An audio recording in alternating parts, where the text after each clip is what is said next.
oso harro, bai.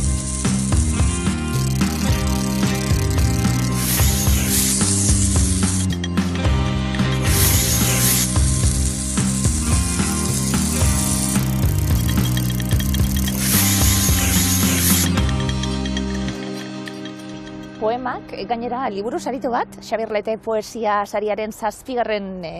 edizioa eskuratu duzu. Bueno, izena handiak aurretik bai, Jo, esan zidaten nian irabazi nula saria, bururatorri zitzaizkidan hain justu izen horiek. Hasiera batean Xabier Lete beraz, inpresio pixkat egiten du zure izena, bere izenarekin batera ikusteak lerroburuetan eta albistetan, baina gero ja palmaresa, ikusita ze izen handik sortzen duten zerrenda hori, eta zelako lana eta eskarmentua eta ibilbidea eta liburu dotoreak idatzi dituzten, nolabaiteko ardura baita ere, baina oso pozik bai. Onerako eta txarrerako, suposatzen dut, horrek ekartzen duelako liburu bat kaleratuko da, eta behin ja liburu kaleratuta Iker danok irakurri.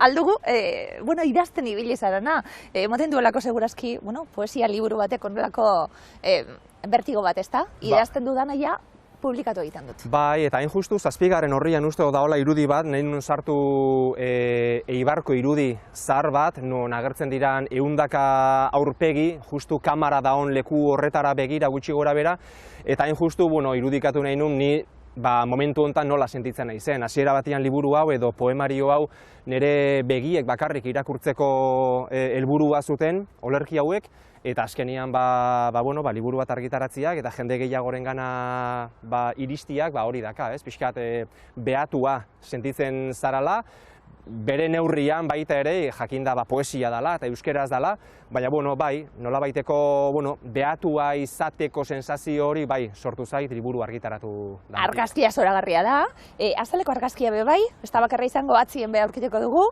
eta purtsu beti izenburua be deigarria. Bai, ez da liburu honek edo poemategi honek izan duen izenburu bakarra, hau 3., 4. edo izan da, baina gustatu zitzaidan nahi nun debeku agindu bat eraman azalera edo izenburura nolabait irudikatzeko edo islatzeko gazteak garenean debeku agindu horiek edo aginduek orokorrean gazteengan duten kitzikagarri edo provokazio kutsu hori, gero helduak bihurtzen garen heinean, ohikoagoa da aginduak eta debekuak errespetatzea, baina gazteak garenean arauak apurtzea izaten da ohikoena, munduan gure lekua aurkitzeko bide bat badelako arauak apurtzea, eta hain justu paso hortan, gaztarotik helduarora doan paso hortan atzean uzten ari garenari edo galtzen joaten garenari buruz idatzi nahi nuen. Zeingo dugu horri buruz asko interesatzen zaidan gai bat dalako. Iker, non gaude, zeleku ederra erakarri gaituzun, gremiekoa, kasetaria, urte askotan, kasetaria dana bada, baina urte askotan edabidietan lan egin eta gero, orain, Donostian gaude, Kristina Nea Parkean, hemen zauz lanean? Bai, urte batzuk eman ditu NTV-en albistegitan lanean, eta ura utzi ondoren ona etorren nintzen, Kristina Nea Parkera, Gladys Nea Parkera, bertan fundazio txiki bat dago, ingurumen kontuak eta eramaten ditugu, eta nik komunikazio kontuak eramaten ditut. Leku eder honetan, egingo dugu hitzordua, liburuari buruz hitz egiteko, eta gu bakarrik ez, beste lagun bat ere batuko zaigu, bion laguna izango dana, gure ikusentzuleen laguna izango dana, eta aipatu dugu Xabier Lete poesia saria eskuratu zuen, berak be? Bai. Liburu zoragarri batekin esango dugu gainera, Linbotarrakekin sari hori. 3. o 4. edizioa ez dakit zein zen, eta Asier Serrano gonbidatu dute gaurko... Begiratu egingo dugu, 3. Ondo. Hoixe, Linbotarrak liburu eder horrekin irabazizun saria, eta proposatu nion gaur ona etortzea, eta egia esan ez ustean harrapatu zidan bere baiezko horrek. Ez da asko ezagutzen dudan pertsona bat, baina nolabait ni poesian sartzeak edo sartzea, besteak beste Asierri esker izan zen, eta gonbidapena bidali nion, eta baiezkoa eman zidan. Ahosabaian, larrosa bat hasi zait, eta hitzak, zintzurretik saldoka igotzean, arantzetan katigatzen dira. Aipatu dugu izenburua, Iker, azalabe bai, Judini, suposatzen da, kaxa honetan. Bai, hasiera batean enekan irudi hori jartzeko asmorik, banekan beste ideia igual irudi abstraktoago bat edo poesiarekin askotan lotzen diran irudi surrealistak edo jartzeko, baina lagun eta lankide batek proposatu zian Harry Houdiniren ideia eta asko gustatu zitzaidan. Batez be, bueno, bi aldetatik edo iten zulako lotura liburu honekin, ez?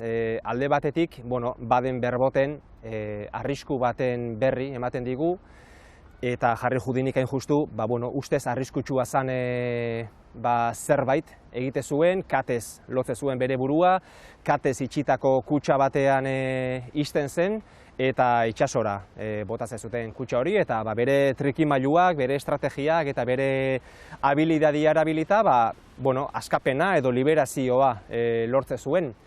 Eta hain justu Houdiniren ideia hori nahi nuen ekarri azalera, baina Houdini bera azaldu gabe, enion, etzegokion protagonismoa eman nahi Houdiniri, eta enuen irakurlea baita ere engainatu nahi, ez dut magiari buruz hitz egiten. Orduan ibili ginen bilatzen Harry Houdiniren irudi bat, non Harry Houdini bera etzen agertzen. Ibili ginen salseatzen leku askotan, eta azkenean Estatu Batuetako Kongresuko liburutegiko artxibategian aurkitu genuen irudi hori, ustez Houdini hor barruan dago, eta momentu batetik bestera itsasora edo badia horretako uretara bidaliko dute kutxa hori. Eta bigarren lotura, bai poesiarekin orokorrean, ez? Poesiak bai eskatzen dizulako askotan, esfortzu bat, zure estrategia mentalak erabiltzea, nolabait poesiaren edo poema baten esentziara iristeko, eta iruditzen zait, liberazio hori, behin olerki bat, poema bat ulertzea lortzen dozunean, irudi horrekin ondo bat egiten duela, ez? Esfortzuaren eta zure estrategia mentalen ondorioz, liberazio hori lortzeko ideia islatu nahi nuen azalean, eta horrexeagatik irudi hori. Zenbat jolas, alere liburuaren aitzakian, Iker?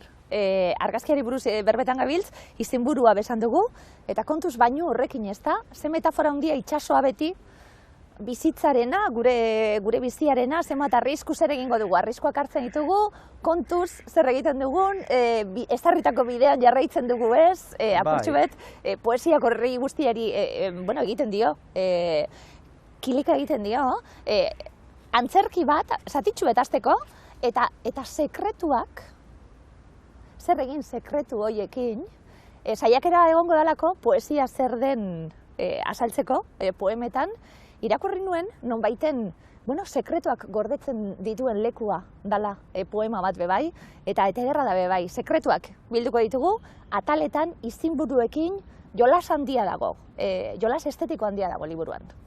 Bai, eta sekretu asko baita ere, nik uste Iker Aranberri ezagutzen ez duen norbaitek irakurtzen balin badu liburu hau, nahiko aproksimazio zehatza edo egingo duela nire izaerara, ez? Izaera, barnera begirakoa, lotxatia agian, nostalgikoa nola ez, eta Iker Aranberri ezagutzen dutenek, hobeto ezagutzeko balioko die liburu hau baita ere.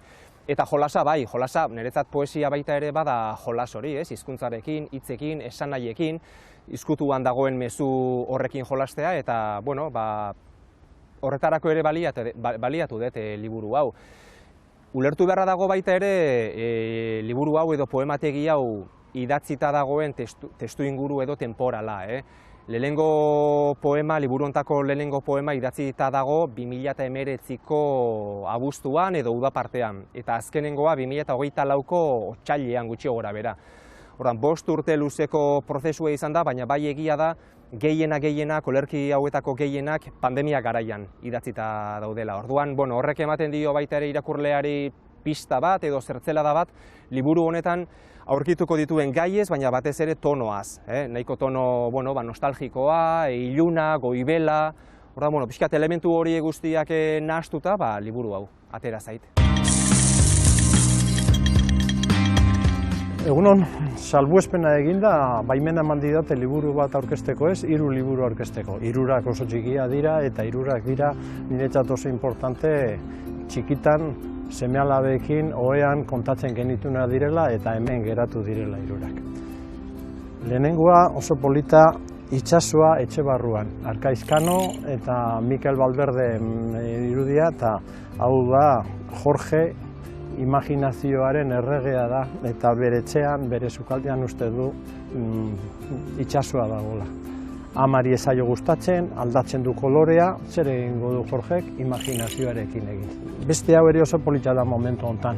Hainbeste etorkin daukagu eskolan, eta honek kontatzen du modu laburrean nola jolastu dezaketen umeek eskolan hizkuntzarekin. Mila, Bulgariatik etorritako etorkina da, eta azkenean hasieran ez du ezer ulertzen klasean, eskolan, baina gero momentu batean far eta guzti egingo du beste guztiekin, esnea hartzeko orduan denok hitz berri bat ikasten dutelako. Eta bukatzeko, txori kantariak, poeta hegalariak. Hau da, poesia bilduma bat, aspaldian berriak atera zuena, eta poesia pilula dira. Meabe, Izagirre, danak, hogei ikasle. Polita, poesiarekin jolasteko eta txantxa egiteko, gero goxo-goxo lo egiteko.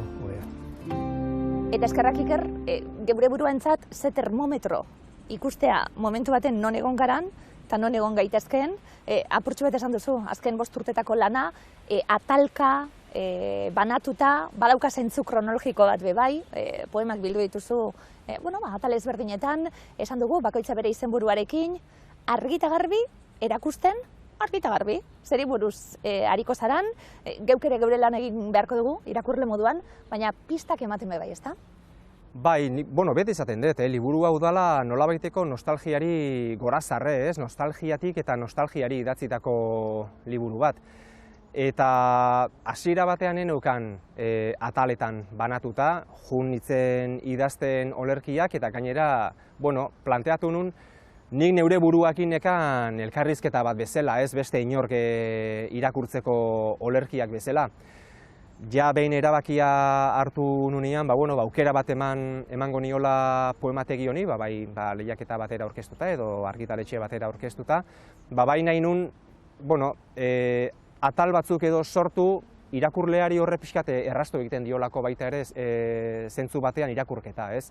Eta proposatu nahi nion irakurleari, bidaia, lehen aipatu dugun bidaia, baina bidaia vital bat, ez? Bizitzan zehar eginiko bidai bat. Orduan, hain justu horrexegatik banatu dute liburua 3 ataletan, lehenengoa, eta atal bakoitzak dauka, atal horretan sartuta dagoen olerki baten izenburua. Lehenengoaren izena da Euritean aska gainezka nola, eta olerki hori bada gurasoei egin nahi nien maitasun aitortza bat, ez? Maitasun gutun bat edo maitasun mezu bat. Eta hain justu lotzen dut lehenengo atal hori nire haurtzaroarekin. Aurra garenean gure erreferente iaia bakarrak, ia jainkotiarrak gurasoak dira. Eta orduan haurtzaroari erreferentzia egiten dion atala izango litzateke lehenengoa. Bigarrenaren izena da Deserria desekin, eta horria sartzen naiz agian gai sozialagoetan edo politikoagoetan, eta erreferentzia egin nahi izan diot nerabe garenean edo heldua garenean izaten dugun grina iraultzaile horri nolabait, ez? Arauak hausteko joerari edo mundua eraldatzeko dugun grina horri erreferentzia egin nahi izan diot. Eta azkenengo atala, jainkorik ez denean izenekoa, amaierari buruz hitz egin nuen, heriotzari buruz, eta beti ereari edo infinituari buruz, ez? Olerki hortan hain justu, jainkorik ez denean, aipatzen dut, badatorrela emakume bat, ni edo irakurlea kateatzera eta esaten dio askatuko zaitut jainkorik ez denean. Alegia, inoiz ez. Betirako gelituko gara kateatuta, ze jainkoak beti izango ditugu, naizari jainko erligiosoei buruz, baizik eta,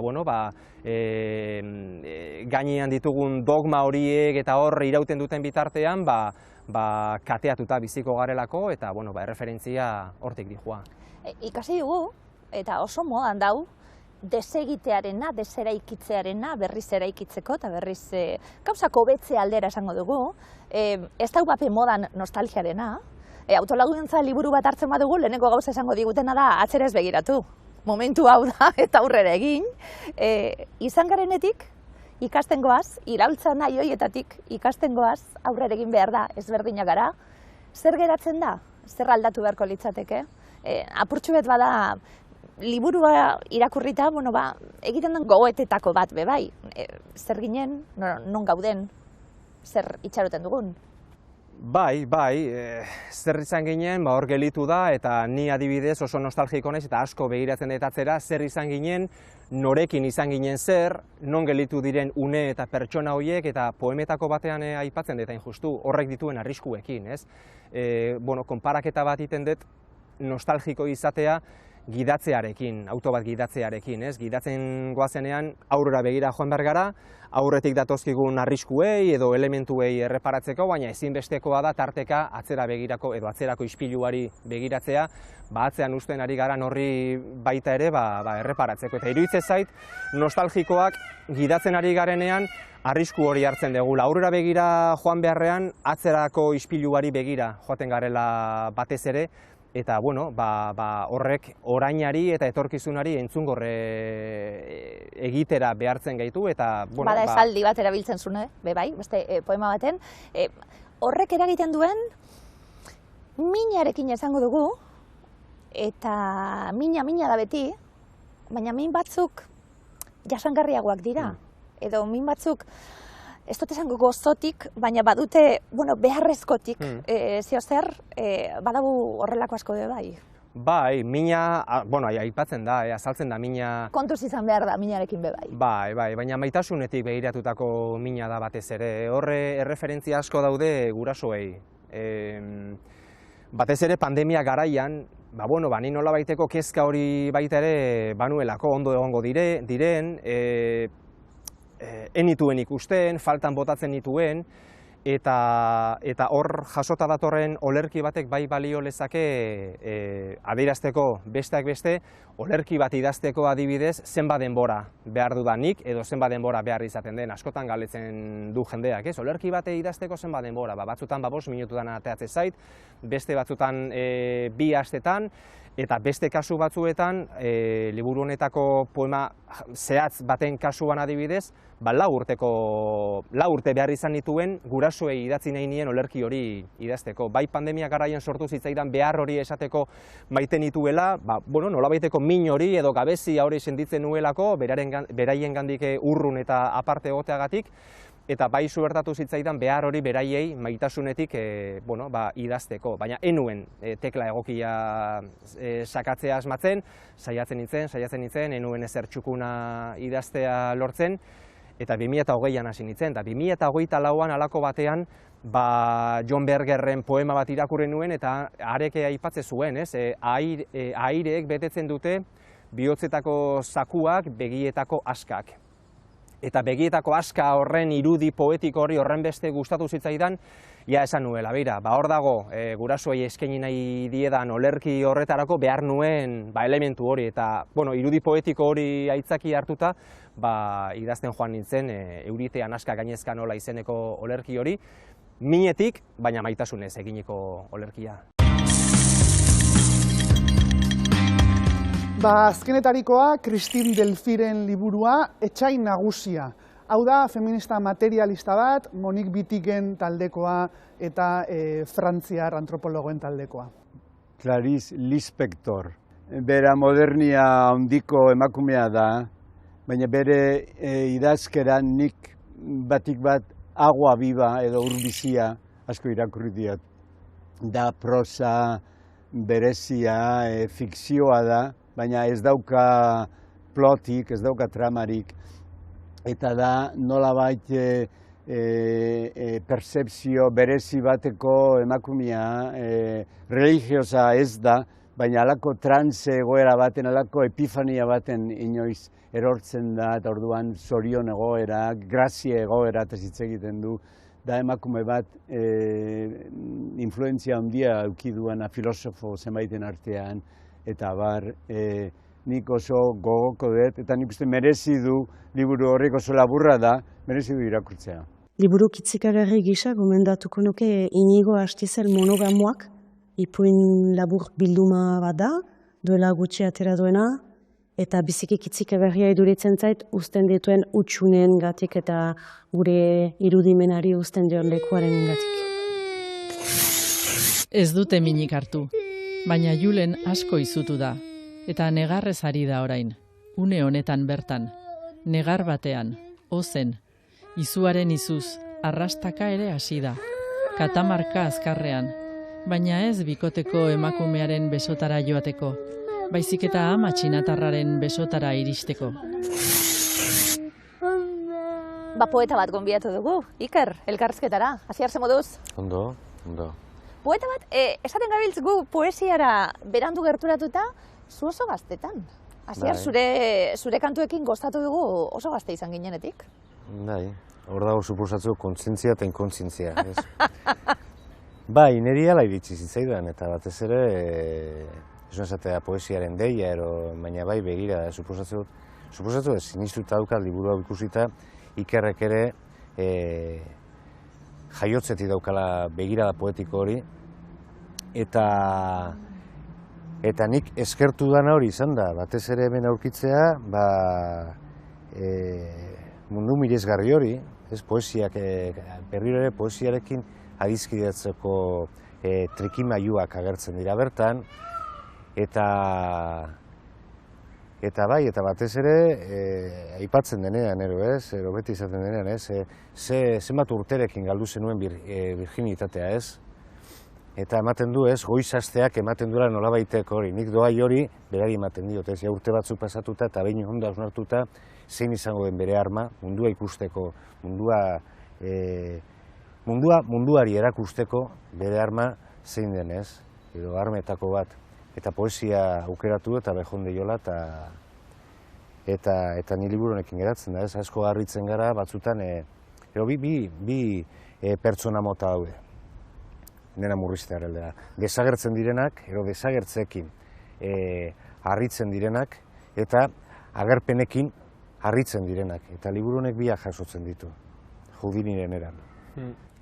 Ze moduzko irakurketa egin duzu, esaten gabiltzena, nostalgia horretatik, gaztaro galdu, naiz eta gazte izan, baina gaztietan jasarrenak izango gara, eta sarretan gaztienak, ondaino gazte bai, hau oso, barrutik sentitzen den kontu bat dalako, baina zen muzko irakurketa, Asier, gaur egungo behiekin?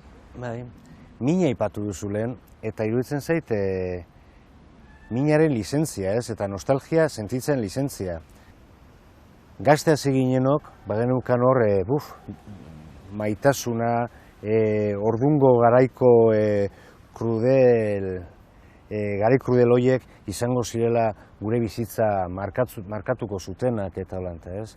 Eta itxoitea, hau da, norberaren platera, zerbitzatzeko tartea itxoitea, berezia da. Hemen nik liburu honetan aurkitu dana, Ikerren liburu honetan aurkitu dana da, horrenbeste bidai frustratu, hau da, horrenbeste liburu, horrenbeste urte, hamarkada, poesia liburu perfektuaren bila joan, aurkitu ez, eta alako batean Ikerrek ekartzen duena, ez, eta da esaten itxoin, ez. Bada, berak aipatu ditu gura zelaiak, ez, gudu zelaiak eta ez, eta generalak ero asmatzen du ez, esaten itxoin. Eta azkenean Ikerrek ustot asmatu duela, eta hemen nik ustot badagoela, behintzat nire belaunaldiari gorazara egiten dion estilo badago. Badago garai horretako belaunaldi oso baten laburpena, liburu honetan, baina badago ere aurrera begiratze bat, ez? Hemen identifikatu egiten dira, edo identifikatu ditut gaur egungo ahotz poetiko gazteak ere, ez? Horrekin geratzen naiz.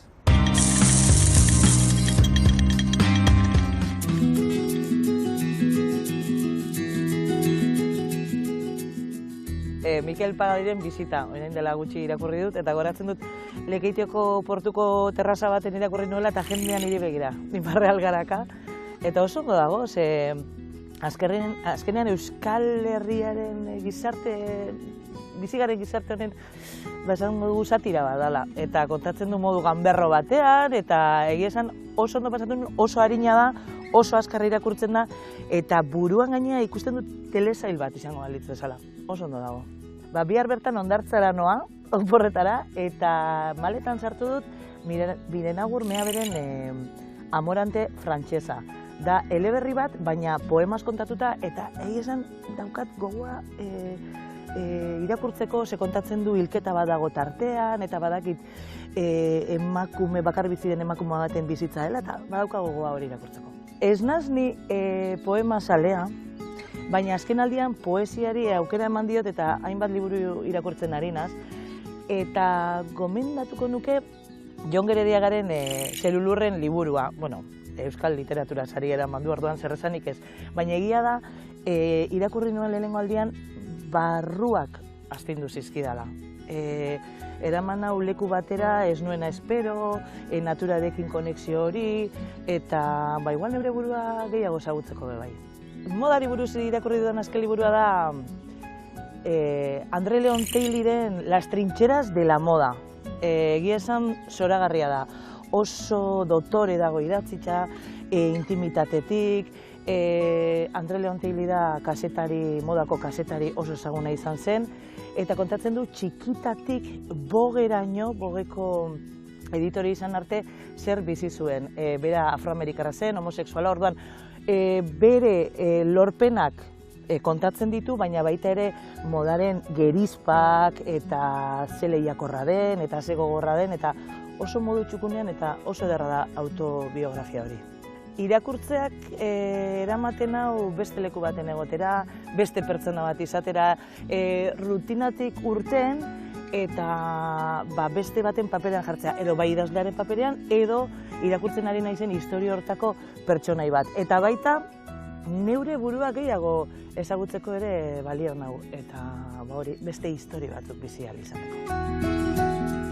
Geuk ere esango diegu, zeo zerberari, Iker, musika, esaten zabiltz, ze garrantzitsua izan den, gutako askorentzat, literatura, musika, euskal sorkuntza gainera, bueno bada, gure mirestuetako bat, Asier eta Lorelei, Katamalo aipatu duzu bai elkarrizketara baten edo bestean, bestak beste, bueno, musikatik entzun poemak eta badakigu hor barruen zeo zer dagoela, hurbilketa hori, zuk zeuk horrela egin duzu. Bai, nire bizitzan eta liburuan baita ere musika oso presente dago. Ni gogoan dakat Loreleiren lehenengo diskoaren oso fan nintzela, eta gerora jakin nuen, gerora konturatu nintzen Asierren olerki batzutan edo olerkietan oinarrituta zeudela abesti horiek, eta nik uste nire lehenengo gerturak eta kontzientea poesiara bai izan zela Asierren Bada hiri gorri bat lan horrekin, diskoarekin eta liburuarekin. Gerora jarraitu dut bere ibilbidea, gehiago poesian, bestelako generoetan, baino asko erakartzen nauelako bere idazkerak, iruditzen zait, oso desberdinak dira gure ikuspuntuak eta jorratzen ditugun lanak, eta niri oso interesgarri egite zait Asierrek, pixkat galtzailearekiko edo bai, hoiekiko duen begirune hori, nola hitz egiten duen galtzailei buruz, eta ez dut esango gorazarra egiten duela galtzaile izatearekin, baina bai, asko interesatzen zait bere ikuspegi hori, eta gero batez ere nola uztartzen dituen bere lanetan, bere poesietan, ia bi mundu kontrajarri, poema berean aurki ditzakezu erreferentziak edo irudi batzuk oso kostumbristak izan daitezkenak, bikote bat gozaltzen ari dela, baina gero halako batean aipatzen dizkizu erreginak edo jainkoak.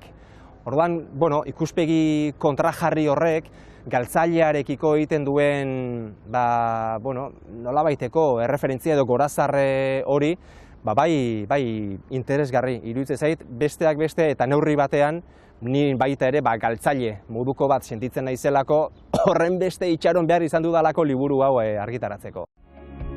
Enuen jakin hobeto egiten, oraindik gogoan dut nola utzi nintzen, nola utzi nintzen.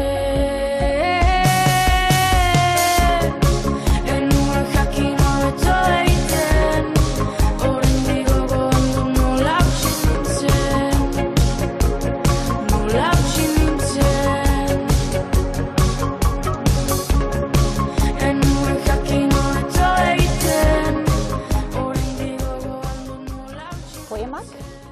iraultza egiten jarraitzeko, esaten gabiltz, eta erak aldatuko dira eta formak aldatuko dira, baina bada, bueno, gutxiengo batetik, hizkuntza gutxiengo minorizatu batetik, bada, bueno, jarrai dezagun geureari eusten, eta jarrai dezagun honelako iraultza ederrak egiten poesiari esker. Bai, nik hasierri irakurri nion behin elkarrizketa batean, poesia dela dagoen gauzarik iraultzaileena, eta bere bazterreko izaera hori edo galduko badu egunen batian, akabo poesia, eta hain justu, nik olerki batean baita ere aipatzen dut, poesia iraultza dela. Nik nire etxea sutan jartzen den, nire barrenak ateratzen ditut, eta besteak etorri behar dira, nire barren horiek, nire zatitxo horiek jasotzera, edo nik piztutako su hori amatatzera. Orduan, sinisten jarraitzen dute oraindik poesiak baduela izaera iraultzaile hori, edo nik behintzat kutsu hori emana izan diot liburu honekin. Konforme, poesia uste dut, poesiak ez duka sekretu askorik. Ikerrek urteetan landu dituen trikimailuak, sorkariak biltzen ditu bertan. Gero beste batzuei trikimailua ja usaina asko hartzen du, gure trikimailu horrek, ez? Baina horrekin lotuta batez ere, bada iraultza egiteko modua, ez? Eta poesiak egiten duen gauza bakarra da fumaren lana, kamera lana, ez? Makroa mikro bihurtu eta mikroa makro. Hori da, bere funtzio hori da. Eta non jartzen den fokua? Eta askotan egiten da, eta askotan berrikuspen eta esaten gabiltzenien, da berrikuspen feministetatik eta jartzen da fokuan non jarri izan da orain arte. Zer da garrantzitsua? Gerrara joaten zirenak baten bat hiltzen, edo etxien geratzen zirenak bizitza sortzen, ezta? Eta orduan esaten da, fokua jarri diogu, pelikadan ibili danari, da barrokan ibili danari, eta ez, bizitza ematen emon danari eta bar. Bada horreri buruzko poema bat bebai, zeri jartzen diogun fokua, zer izan den garrantzitsua, baina zer izan daitekeen bebai, ezta? Bai, beti, framing deritzon hori, zertan edabideetan adibidez, zertan jartzen den fokua horrek zehazten du iaia denon agenda, eta marko horretatik kanpo dagoenari erreparatzea dagokigu hiritar bezala, hiritar kritiko bezala, eta goitikan datozen aginduei baita ere, autoritatearen agindu bat bada ere baden ferboten debeku hori, eta ideia edo susmoa daukat gaztetan autoritate baten aginduei kontra egiteko joera gehiago dagoela, gero heldu arora iristen garenean, baina bai iruditzen zait oraindik existitzen direla sugar hoiek guztiongan, ez direla grina iraultzaile hoiek guztiz ezabatu edo desagertu, eta guri dagokigula baita ere fokua dagokien gauzei jartzea eta framing horietatik kanpo gelditzen diren auzietan erreparatzea. Inguruak eta hurbilekoek kontatzen diotenarekin, eszena bat sortzen du poetak. Ura irudikatu, deskribatu eta hitz bihurtu arte. Gizarte zapalkuntza, amatasuna eta maitasuna begirada kritiko batetik aztarrikatuak.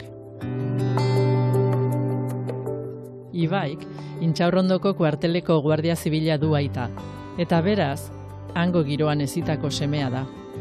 Gatazka eta Euskal Herriko kontuei begiratzeko proposamen honi, ez zaio misterioa faltako. Jendearekin nahastu baino, nahiago izaten dute laminek euren kasara ibili.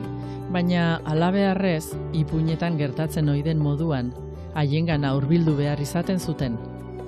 Gerturatu zaite zeu ere gehiago jakin nahi baduzu.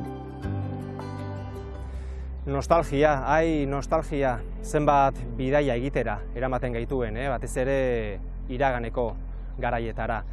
Iraganari begiratzeak edo gehiegi erreparatzeak behintzat baditu hala ere bere arazoak edo bere arriskuak, besteak beste orainari eta etorkizunari entzungor egiten diegu eta ditugun konpromisoak alboratu egiten ditugu. Rilke poetak esate zuen nostalgia dela aberririk ez edukitzea denboran, eta iruditzen zait nostalgikoak horrela ibiltzen direla, nostalgikoak horrela gabiltzala denboran aurrera eta atzera, inoiz errotu gabe denboran zehar alderrai. Eskerrak inguruan baditugun orainera ainguratzen gaituzten pertsona horiek, senideak, lagunak, lankideak, horiei esker orainean errotzea lortzen dugu, arraingurak aingura bihurtzen ditugu eta errotze horri esangura bat ematen diogu. Eskerrak beraz hemendik nire ondoan izan zaretenei eta nire ondoan zaudetenei orainean errotzen laguntzen didazuelako.